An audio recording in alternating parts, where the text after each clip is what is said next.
ડીસા તાલુકાનું ઐતિહાસિક ધરોહર જૂના ડીસા ગામમાં હજારો વર્ષોથી શ્રદ્ધાના કેન્દ્ર સમૂહ સિદ્ધા અંબિકા મંદિર અને કીર્તિસ્તંભ આવેલ છે.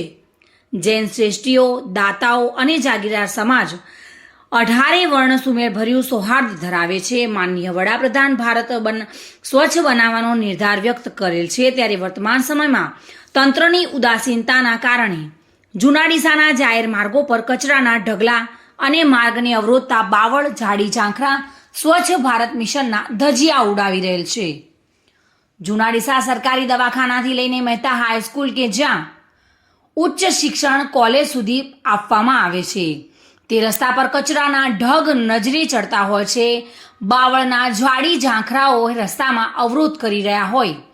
રાહદારીઓ, વિદ્યાર્થીઓ, દવાખાને આવતા દર્દીઓને મુશ્કેલીમાં મૂકે છે. હાલમાં તાવ, શરદી, ખાંસીની સિઝન પણ ચાલી રહી છે. હાલના સમયમાં જૂના ડીસાના આરોગ્ય કર્મચારીઓ પણ ફિલ્ડ વર્કમાં જોવા મળતા નથી. જ્યારે ગામમાં મોટો રોગચાળો ફાટી નીકળશે તો તેનું જવાબદાર કોણ હશે?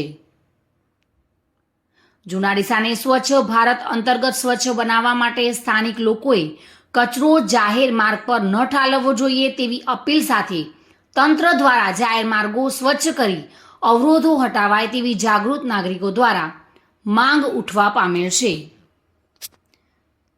વિપુલ મંડોરા સાથે bureau report, today Gujarati news.